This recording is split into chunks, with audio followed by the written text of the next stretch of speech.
Welcome in. This is Chiefs Chase. My name is Mike Bassano, and welcome to a weirdly playoff edition of the Mid-Week Blitz. 3rd and 6.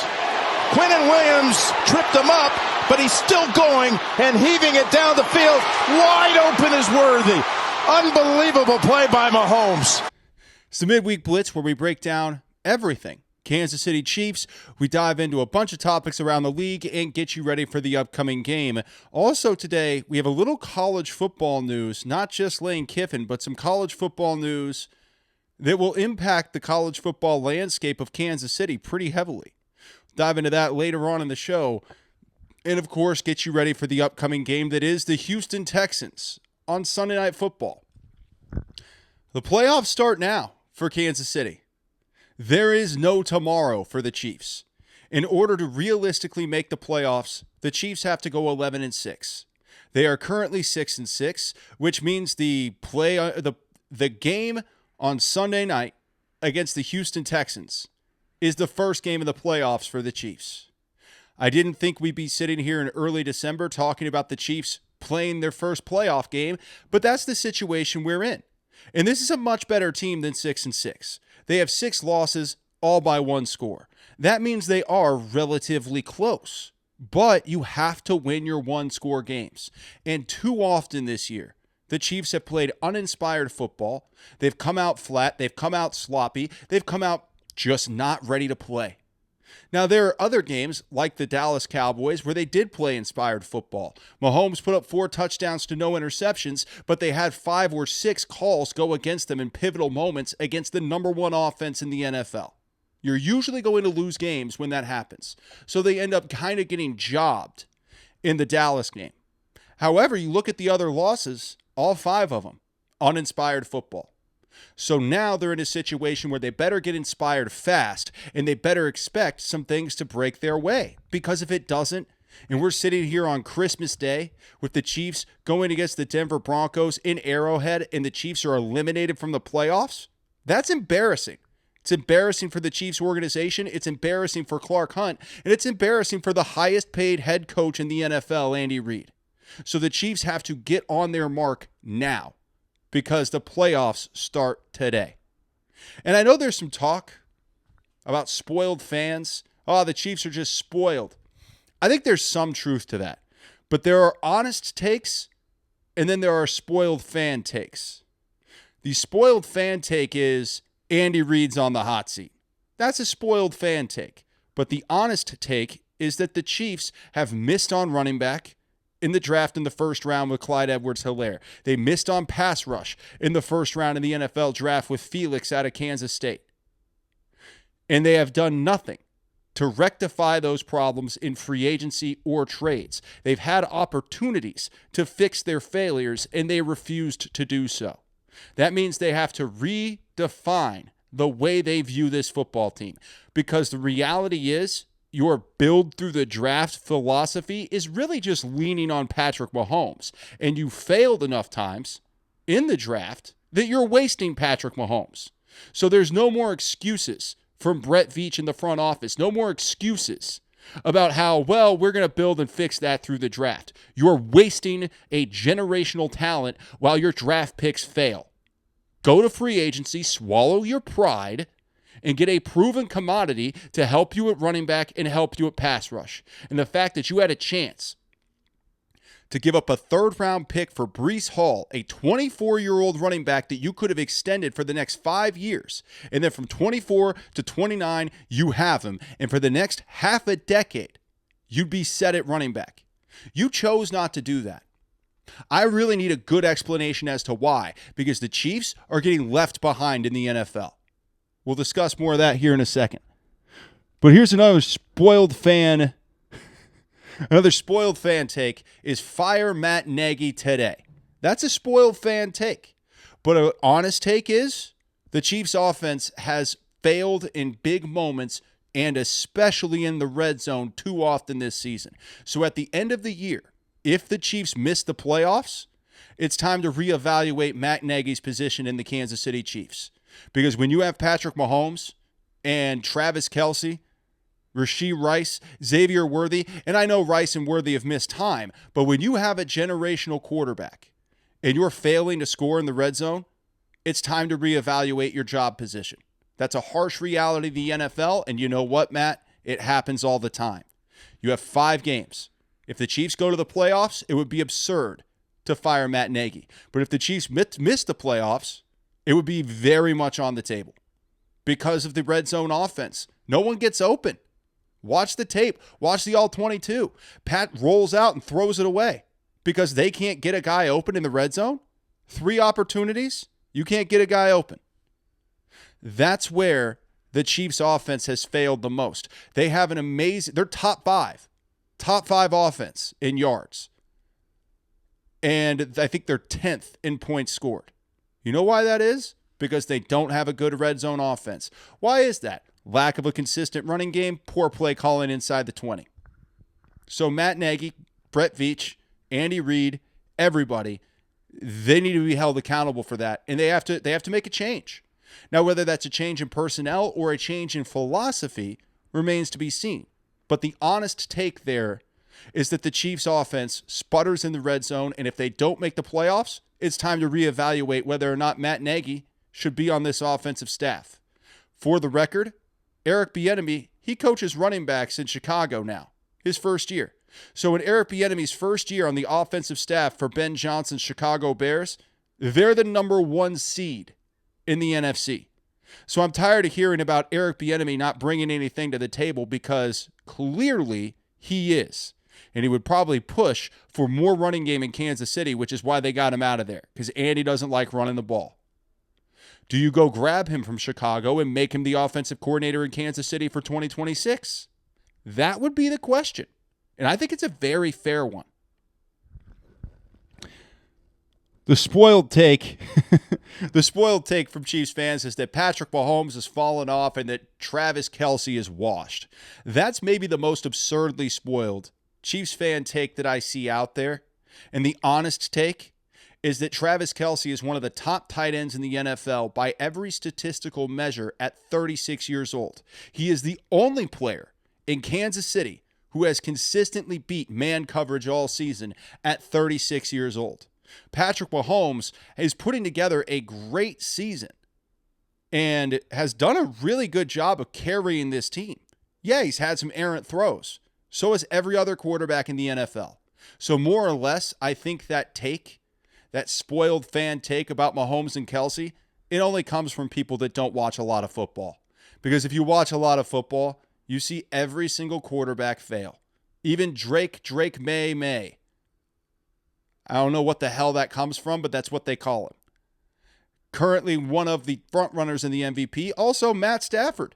Matt Stafford had a terrible game last week. He lost the game for the Rams. He'll probably win MVP this year. So before you start coming down on Patrick Mahomes like, oh, he's lost it. He threw a couple of bad interceptions. Watch more football. Because the only people who have negative takes about Patrick Mahomes are people who aren't watching other quarterbacks and are expecting some weird level of perfection that they hold Patrick Mahomes to. Mahomes is one of the best quarterbacks in the NFL this year, and he is a generational talent by every definition.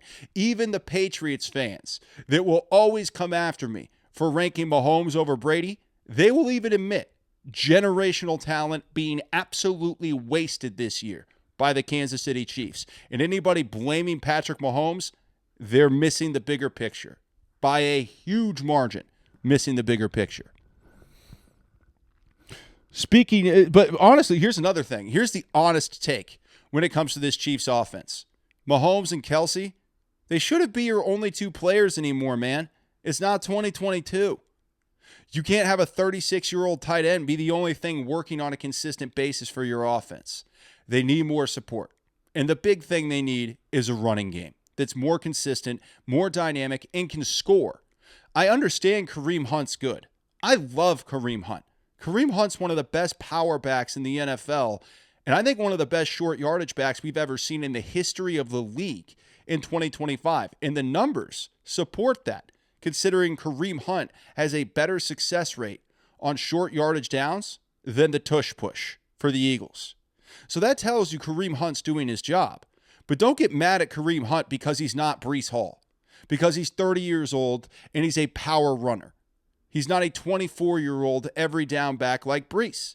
He's doing everything he can, but he would be wonderful if they had an every down back that they could have traded for at the deadline and they didn't. So I'm not coming down on Kareem Hunt. I'm saying you need more help for this offense in the running back position, and re-signing Clyde Edwards-Helaire and elevating him from the practice squad, yeah, that's not the answer. I'm not being, I think, a crazy person by saying that.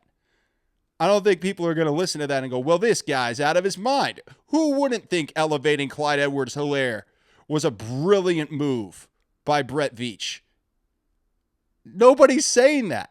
Nobody's saying Clyde Edwards-Helaire is the answer. And if they are, God, please explain. Please explain. Because Brett Veach is telling that to us, guys. He's telling us, well, I'd give up a 4th rounder for a future running back, but not a 3rd rounder. Why? Because you want to go draft one? You can't. You had the greatest running back class in the history of the NFL draft this year. Not only did the Chiefs wait till the 7th round to take one, they took a guy who wasn't even on the radar in Brashard Smith. And yeah, I liked it to an extent, but he's never going to be an every down back. He's too small. So what are you doing? You're going to draft one? You just had a chance. Everybody knew. Everybody.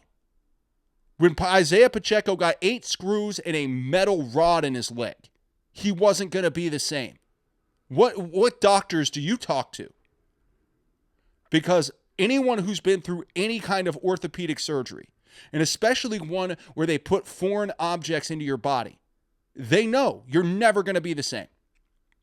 And Pacheco might still be okay, but he'll never be an every down back in the NFL again, not even top 15. So if you want to go with a bottom tier running back crew, which that's what the Chiefs have, even with a healthy Pacheco, they have a bottom tier running back crew. You're not going to win in this year's NFL. The game is passing you by. Because the NFL is a constantly changing organism. It's not just, oh, we did this before, so it's going to work again. No, if that were the case, Larry Zonka would still be the prototypical running back. But interestingly enough, we're starting to trend back toward the Larry Zonka type running back. Who wouldn't take Cam Skattebo if they could redraft last year's draft? Well, the Chiefs could have had him. They chose not to. Put Cam Skattebo on this team. Put Travion Henderson, drafted by the Patriots. Put R.J. Harvey, drafted by the Broncos. But that Vidal guy over for the Chargers. Everybody got better at running back except the Chiefs. They got a 7th rounder. They've given chances, hasn't really materialized. And then they banked on Isaiah Pacheco. A massive miss. And we'll dive more into how the game is sort of leaving the Chiefs behind here in a bit. But first, speaking of support, Rashee Rice, man, he's got to stay out of trouble. He's got to stay out of trouble because he is so good.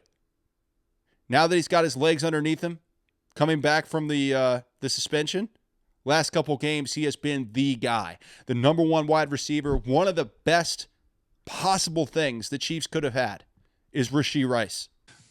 I'm not sure that there's a wide receiver in fantasy football that you want right now, even though I love JSN, more than Rashee Rice. Yeah. Rashee Rice, 8 catches, 12 targets, 92 yards, 2 touchdowns, 29.4 fantasy points since week 7, Field Yates and Stefania Bell. He has 130.6 fantasy points. Since week 7, Jackson Smith and Jigba has 130.6 fantasy points.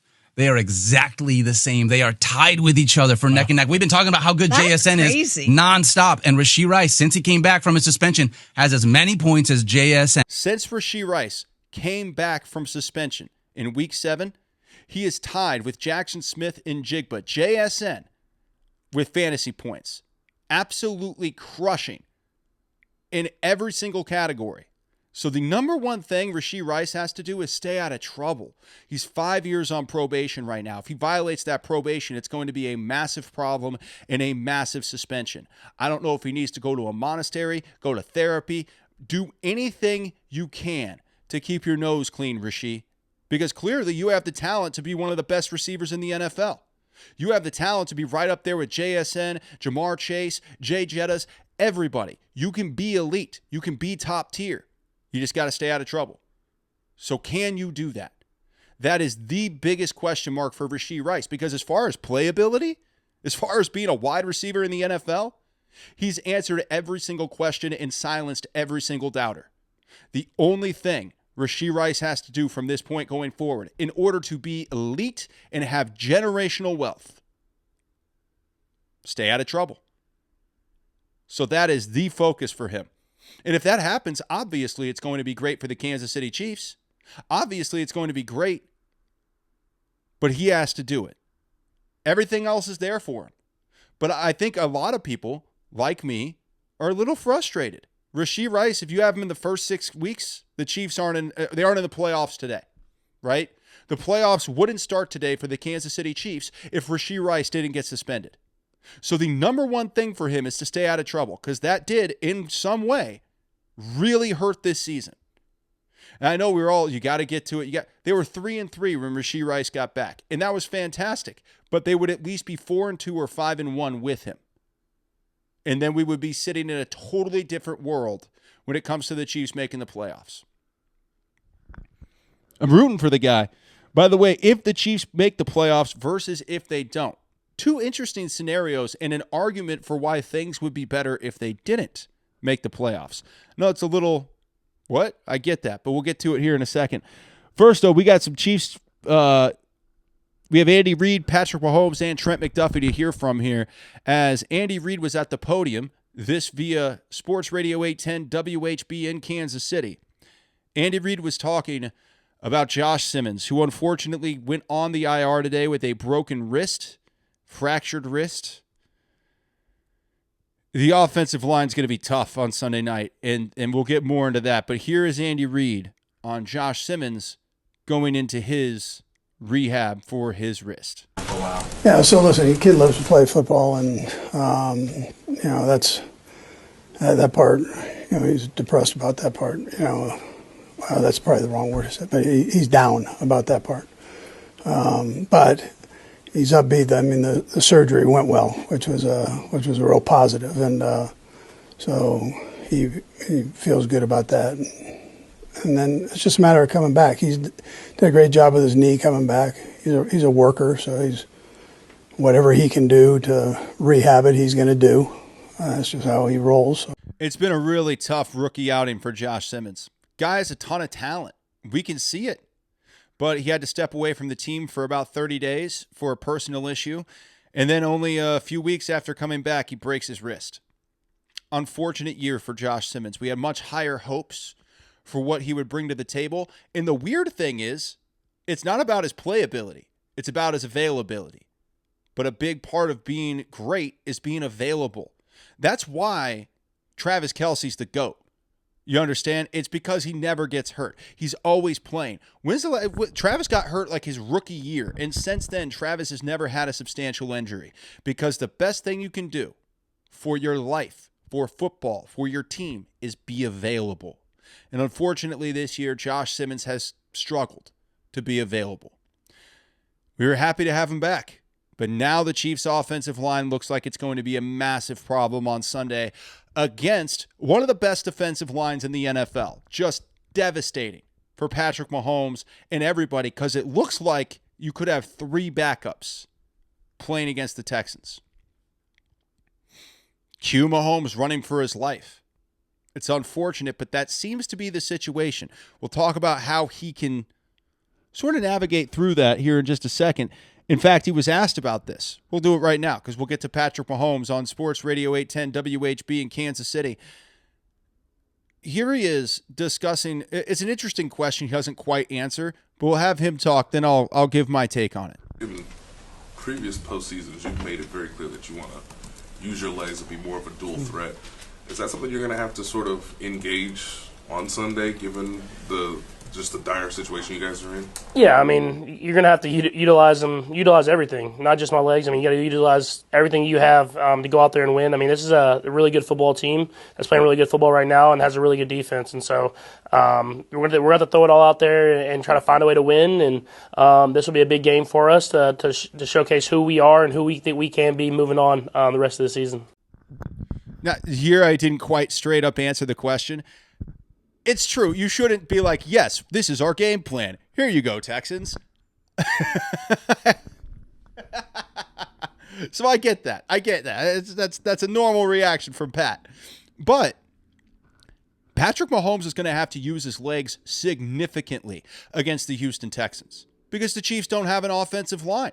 Josh Simmons, Jawan Taylor, Trey Smith, it looks like all three of them are going to be out. And you're going to have Jalen Moore, Wanya Morris, and then Mike Caliendo. So Patrick Mahomes is going to have a very tough time having anything in the pocket against the Texans in their stellar pass rush. So it's going to be Mahomes running for his life and making plays with his legs. That's not exciting to hear. It's not something that instills confidence, but I know if there's anybody in the NFL that's going to be able to pull this off, it's Patrick Mahomes. He's been put in dire situations before, and it looks like this Sunday night against the Texans, because of the offensive line injuries, he's going to be put in a dire situation again. But if anyone can pull that off, run for his life, make a spectacular throw, and take the top off the defense, it is Patrick Mahomes. But it will be very tough considering the Texans should be able to get pretty good pressure with just their front four. It's not what anybody wanted. What we're in right now. It's not what anybody wanted. But it is the current situation for the Kansas City Chiefs. It's not a good one. Injuries have hurt the offensive line. Injuries have hurt the wide receivers because Xavier Worthy is not 100%. Let's get to Xavier Worthy. We're here from Trent McDuffie here in a second about the lack of turnovers that the Chiefs defense have been creating. But let's get to Xavier Worthy real quick. It is very clear that Xavier Worthy's not healthy. Every time he catches the ball, he runs straight to the sideline. He never tries to break tackles. He never tries to turn it up. He never tries to make a big play. Now, you could either believe that Xavier Worthy doesn't want to make big plays, which I just can't imagine on any level, or his shoulder's torn up. He's going to have to get surgery on that labrum in the offseason. His ankle's been jacked up all season with a sprain. He has been so banged up that he's just doing the best he can to go out there and contribute. That's what it looks like for Xavier Worthy, and he's been playing injured the entire season. And I feel bad for the guy because the injury he got, not completely his fault. It was Travis's fault. And also his. You got to keep your head on a swivel out there, man. I mean, it could have been anybody running into him. He had no awareness. But that's the problem with the Chiefs early this season. They were sloppy. They had no field awareness. Nobody knew where they were supposed to be. But the truth is, that was everybody. If you watch the lives on TikTok, then you know I watch pretty much every NFL game. I have NFL Sunday Ticket. So if I can't watch it live, I'll go back and watch it throughout the week. For the first 3 weeks of the NFL season, it's a big S show. It is. Everyone's sloppy. It's preseason football because they don't have preseason anymore. Preseason used to matter. The Chiefs had, Mahomes threw one pass in the first game, didn't see the field in the second game, and played for the first half of the third game. So they came out with the offense having this much time actually playing together. And then you're shocked when something goes wrong and somebody gets hurt. That's what happens. We don't practice that hard. We don't take that many games in preseason. You take preseason like it's nothing. And that's not just the Chiefs. It's everyone. The Chiefs just got unlucky in the sense that one of their star players, Xavier Worthy, ended up getting hurt as a result. And it stinks. It stinks terribly. But it's our reality. You can't fix the past. You can't change the past. You can't go back to these one-score games where they were playing sloppy and go, hey, guys, you're not going to have a chance to make up for this later. I would love to do that. I would love to get in the DeLorean, go to Sao Paulo last September, step into the Chiefs locker room before they go out for their first game and say, hey, guys, the sloppy play, you're not going to be able to make up for it later in the season. You think it's going to be okay because it always has been, because you're the Kansas City Chiefs. But it's not going to be, because the league is changing. It's becoming more of a running back driven league, and you guys aren't going to have enough juice to get it done. So you have to play crisp football right off the bat. If you could get in the DeLorean, go back to St. Joe in training camp and let the Chiefs know, hey guys, you don't get to be sloppy to start this season. That would be nice, but we can't do that. So we have to deal with the 6-6 reality that the Chiefs are starting the playoffs Sunday Night Football against the Houston Texans. Win out all the way to the Super Bowl. It's your only option. Now let's get to Trent McDuffie, who we were talking about the defense and the lack of turnovers they've created. 2 huge opportunities against the Dallas Cowboys. Now, had they happened, would the referees have thrown a flag? I don't know. A lot of late flags in that game. A lot of late flags where the play's over, the announcers are talking about what great defense that was, and then late flags all game long. So we don't know if they would have gotten called back if they did in fact happen. But a couple opportunities at the end of that game against Dallas on Thanksgiving. Big interception opportunity for Mike Edwards, couldn't come up with it. Big fumble recovery opportunity for Drew Tranquill after Trent McDuffie punched it out, couldn't come up with it. Here's Trent McDuffie via Sports Radio 810 WHB in Kansas City discussing the lack of turnovers and the need for that to change for the Kansas City Chiefs. Back-to-back plays where maybe it could have changed the game, and how close do you feel you guys are? Yeah, I mean, we talk about it every week. I think that's definitely a major emphasis that we talk about throughout the weekend. I mean, we have certain drills we do each and every day trying to emphasize that stuff. But when it comes to turnovers, I mean, we're out there trying to get them. You know what I mean? We had a few punch-outs, a few things, drop balls. But really, I think just the focus is really just catching the ball and just making the emphasis. We got to make those plays. At the end of the day, we can punch it out. We can say this is stuff like that. But, just making the plays when they come to you. Thank you to Sports Radio 810 WHB for all those clips. The Chiefs not getting turnovers and then struggling on offense. I mean, it's like watching a good team just be bad and not make the big plays in the big moments like they always have. And again, I blame the officials probably more than most against Dallas, but that's because I know Dallas is good. Again, this is about watching every game. Dallas has the best offense in the NFL. Look at the numbers and watch the team. 2 of the best wide receivers in the NFL, and they're allowed to push off all the time. So what do you want me to do? This was not a game that was going to be a blowout. And anybody that said that, I saw some people, national media, say the Chiefs can blow out the Cowboys. Those are people who have no idea what the hell they're talking about. Most national media people don't watch games. They watch 5 to 12-minute highlight packages and pretend they know what the hell's going on. So when I saw that, I was like, God, shut up. If you think the Chiefs can blow out the Cowboys, you're nuts. They're too stacked offensively. The Chiefs' defense is going to get scored on. You have to play well. And the Chiefs did. But 5-6 calls against a team like the Cowboys will cost you the game. So the people who are like, oh, make up for it, play better. Yeah, that's nice to tell your youth football team. But in the real world, you have to be able to have the game called fairly when you're playing against really good teams, especially really good offenses like the Dallas Cowboys. Number 1 in the NFL, not only coming into Thanksgiving, but leaving the week as well. Still the number 1 offense in football.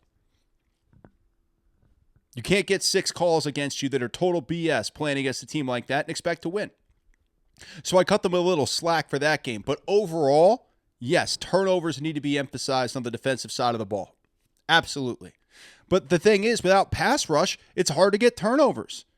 I understand the Chiefs are struggling to get turnovers and people are frustrated with that. But when you don't have consistent pass rush from your front 4 or really any pass rush from your front 4, how can you expect to stack up turnovers? The Chiefs missed on their draft picks at pass rush. They didn't go out and supplement through free agency because Brett Veach wants to build through the draft. I understand building through the draft works when you have a generational quarterback and you can lean on him all the time, but when you don't supplement your failures, which Brett Veach has had infinite failures at pass rush, you're setting up your quarterback to fail and you're wasting him. Because pass rush is so important in the NFL.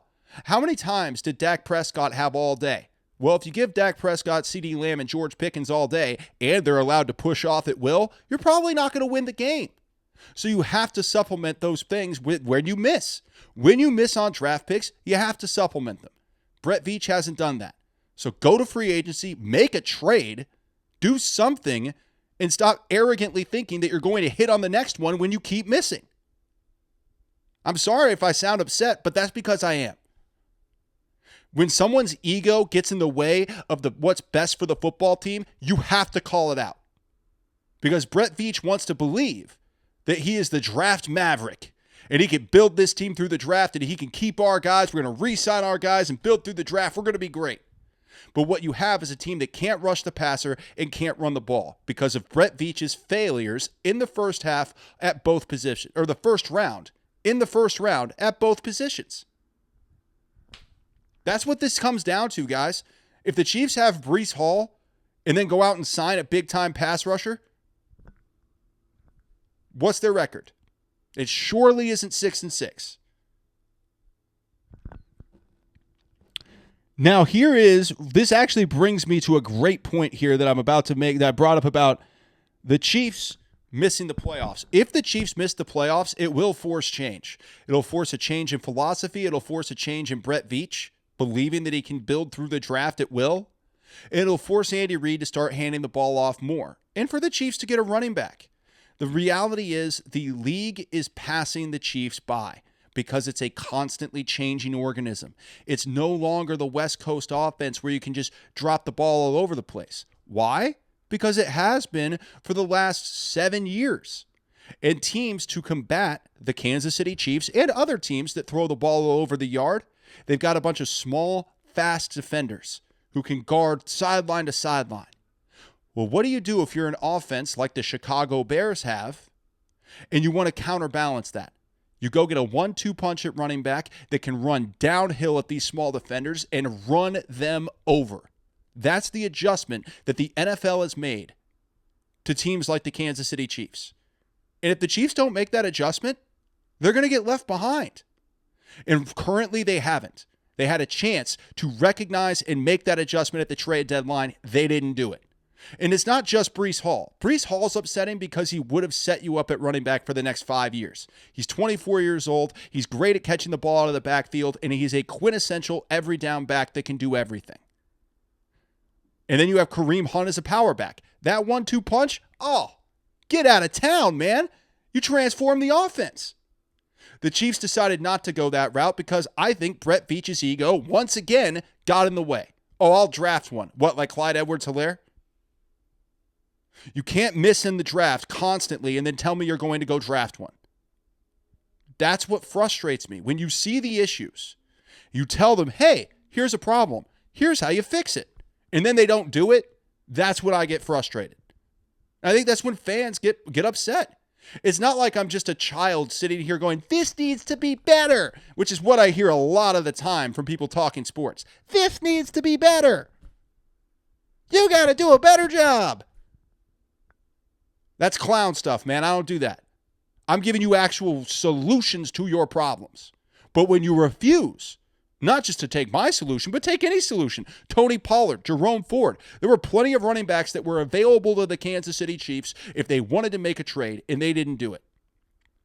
So when you don't address the problem after you've been given a perfect solution for it, and I can't sit there and go, well, they did the best they could. No, they didn't. Brett Veach didn't do the best he could. If he had, I would be a lot nicer to him. But it looked like his ego, once again, got in the way. It's gotten in the way of getting Patrick Mahomes wide receivers in the past. It's gotten in the way of getting a good pass rush. It's gotten in the way of getting a good running back. So you bank everything on Patrick Mahomes. And oh, by the way, a lot of the time, it works because Mahomes is that special of a talent. He's that incredible of a quarterback. But you can't keep wasting him. You have to make significant changes. And if the Chiefs miss the playoffs, they will. If they make the playoffs, they're going to go